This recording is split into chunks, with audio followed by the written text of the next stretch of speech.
Hi, I'm David, And I'm Aaron. and you're listening to The Travel Bros.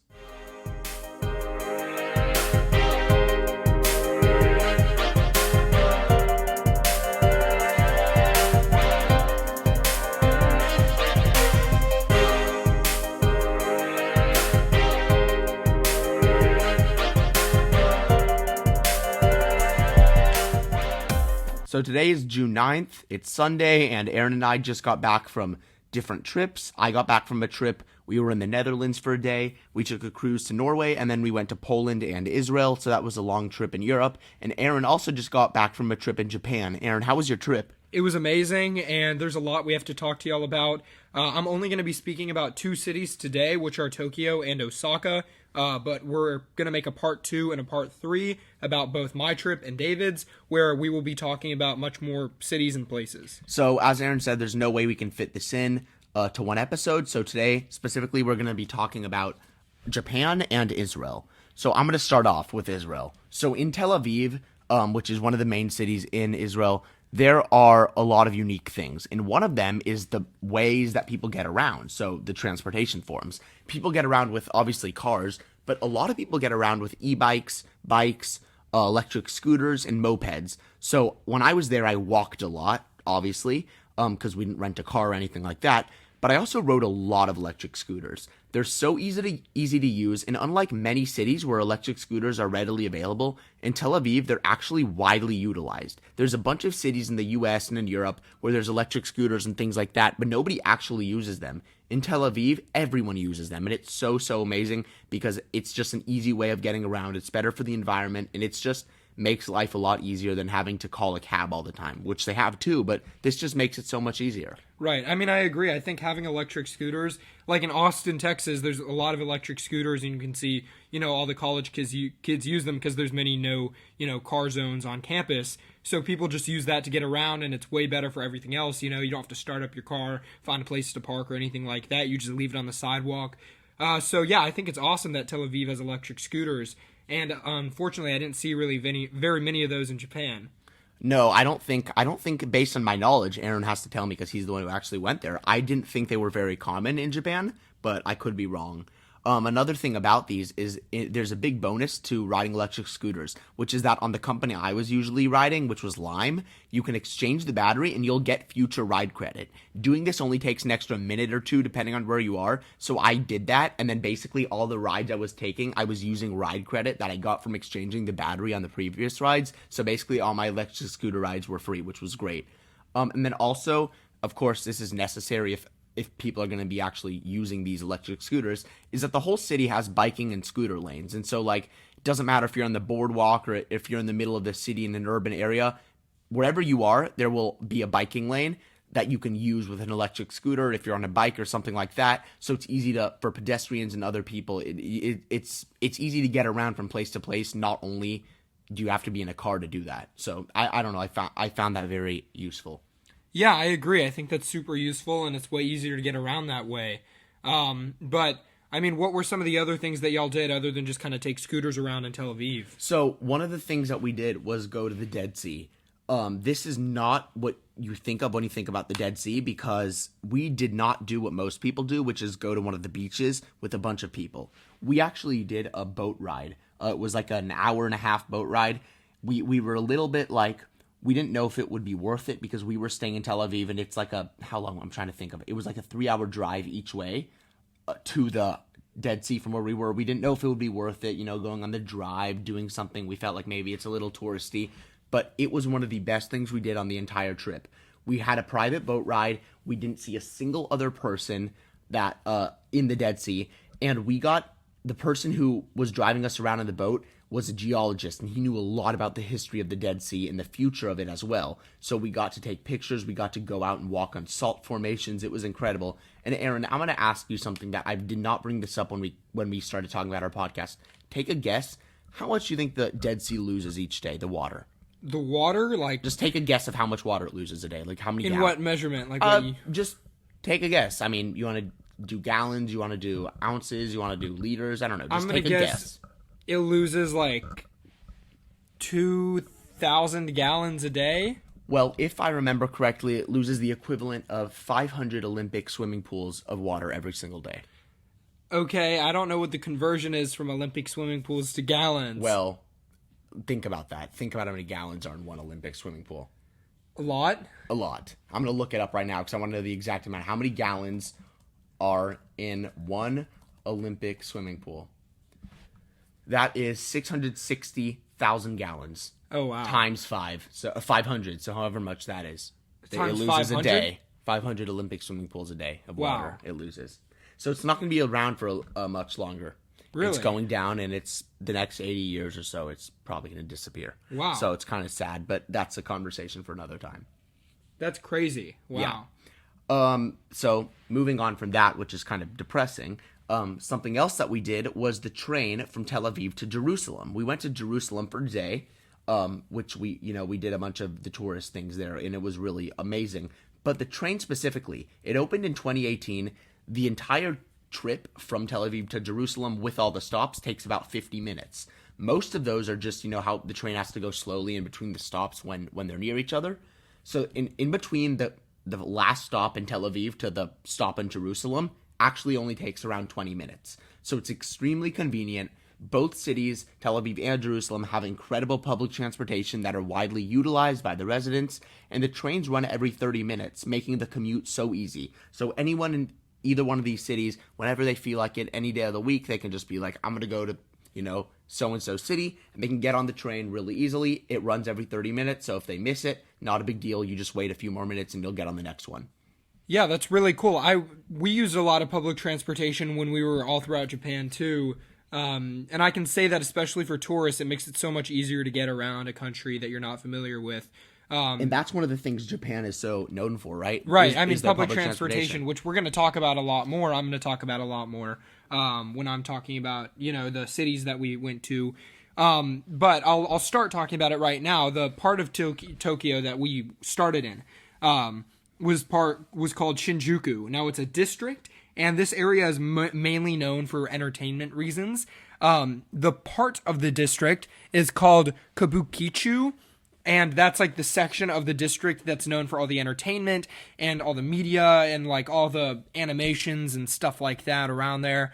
That's where we can see like all those people dressing up as characters and stuff like that. I mean, there are plenty of other districts throughout Tokyo that have that. But this is like one of the more touristy parts, and it's known for a lot of that kind of stuff. It also happens to be Tokyo's red light district, which is kind of interesting too.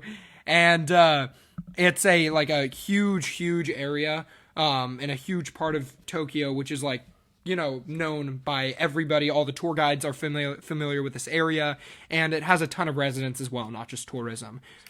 So that's awesome. So it's basically like a big district within Tokyo that people like stay at and has a bunch of stuff. That kind of reminds me of New York. Yeah, so no, it's basically, it looks like Times Square when you're in it, because there's all these screens around you and stuff, these huge like screens and displays and stuff like that, all these buildings with, all the screens on them and stuff. So it really reminded me of Times Square. And since I've been to New York a lot of times, I mean, I know, I can tell the similarities between the two things, but it also doesn't take an expert to really see the resemblance. But Japan's a little bit more high tech, basically. Yeah, right? I mean, Japan is a little bit more modern, and like, I would say it's more clean than New York City by a lot. Certainly. Yeah, I mean, you see in New York City, you see trash on every street corner. I mean, it smells bad in a lot of places, but not every place in New York City. I mean, there's plenty of great parts.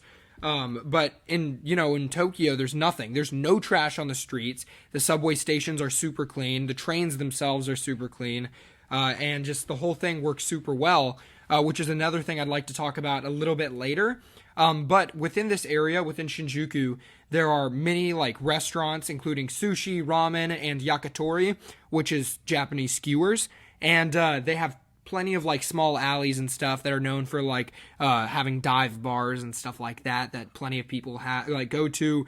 And I mean, there's nightlife all the way throughout the night, which is another thing that this neighborhood in New York City have in common, is it's a city that never sleeps. There's always people out on the street. Yes. That's something that New York and a lot of the major cities throughout the world are known for, is like, no matter what time of day, there's always something to do. And that's something that I've noticed a lot in Europe, was like, compared to the United States was, of course, in places like New York and the US, there's obviously going to be things throughout the night in places like Vegas and stuff like that. But in most cities in Europe, even that are smaller than New York and Vegas and stuff like that, I feel like there's always stuff to do later. That's not something that, I don't know if that's accurate what I'm saying, but it's just something I've noticed.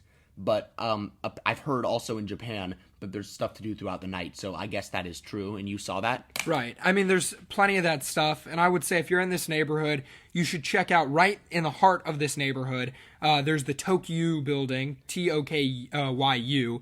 And it's a huge, 40-story building or something, somewhere in between 28 to 40 stories. I can't exactly say.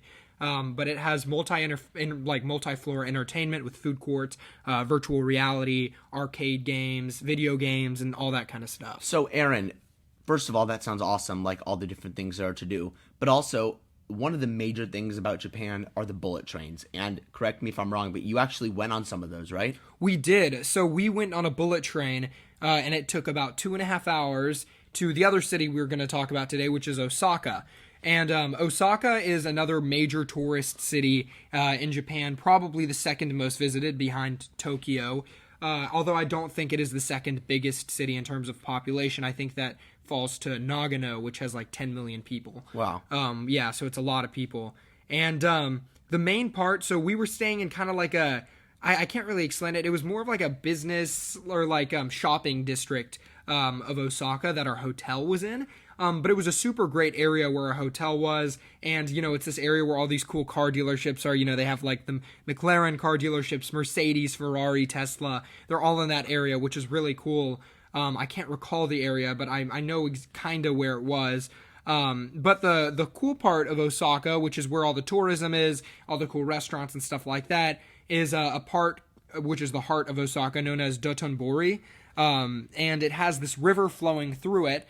And it kind of reminded me of Amsterdam, where you have a river flowing through it. You have all these restaurants right next to it, on both sides. You have tourism and these little, canal boats that can take you through and show you stuff. I have two questions for you. The first one is, do most people who live in, I don't know if you know the answer, but do most people who live in Japan have cars, or do they take public transportation? So I think when we actually asked one of our guides about this, and even in Tokyo, I think most residents, actually I don't know about in Tokyo, but in Osaka, most residents do own a car, but just one car. But for general use, public transportation is widely used there. And we can tell you that in all the cities, we use the subways, not just the bullet trains. I mean, the subways themselves, just the metropolitan public transportation. They were super, super busy and used. Okay. They weren't dirty, but they were just widely used. So they have a purpose and they serve it really well. And another great thing about their public transportation is that unlike a lot of them in the United States, they're always on time exactly. They will not show up 1 minute late unless there is a problem that makes them late. So they're always perfectly on time. And my other question to you was, which one did you like better, the district where you stayed in Osaka or in Tokyo? So they were very different. Osaka kind of reminds me, not like Houston, but it's kind of like the comparison of how Houston is to the rest of the United States. It's a really big city. But in terms of tourism, there's still a ton, not like Houston. I mean, Houston doesn't have that much tourism, but size comparison wise, it's about the same population as Houston. Okay. And so I would say that I liked Osaka a little bit better because there wasn't as much as many crowds and congestion, although you could go to a lot of parts that have plenty of crowds and stuff like that, especially Dotonbori. But another thing I'd like to say about it is the food's very different. Tokyo is kind of known for everything, and Osaka is known for a special type of food. Let me see if I have a good way to describe it. It's called takoyaki, which is a cooked ball-shaped Japanese snack made from wheat flour-based batter and cooked in a special molded pan. And we had those at plenty of different restaurants and stuff in Osaka. And they're really, really good. So yeah, that's what they're known for. And was the food very similar? Because another thing I've heard about Japan is it's kind of, I don't want to say there's a lack of food, but a lot of it is very similar, no matter where you are. Is that something that you noticed or not? Yeah, so a common theme you'll see everywhere is sushi. That's just kind of in every city. Of course, it's Japan. Right. It's Japan. You're going to see sushi in every city. We saw sushi in Hiroshima, Hakone, Tokyo, Osaka. Miyajima, all those places have sushi. I mean, that's just what Japan is very famous for. But you know, the food variations actually differ in city to city. Like they have okonomiyaki, which is like a pancake shaped thing, but it's like a savory one, and it's completely different in Osaka and Tokyo and Hiroshima. Hiroshima is known for putting noodles in it, and I think Osaka is known for just making it like way more savory with like a batter with onions and stuff like that or something like that in it. But it's completely different. And the one in Hiroshima that we had is like a lot of people say it's the best out of all of them, and it's really, really good. I mean, it's amazing. Honestly, Japan is just something that I feel like we could talk about forever, which is why, unfortunately, we're going to have to continue the conversation next time. Right. But there's a lot of stuff to talk about. So next episode, we're going to continue talking about Japan, and we're also going to continue talking about Europe. We don't know which part we're going to talk about specifically, but thank you guys for listening, and until next time, this was the Travel Bros.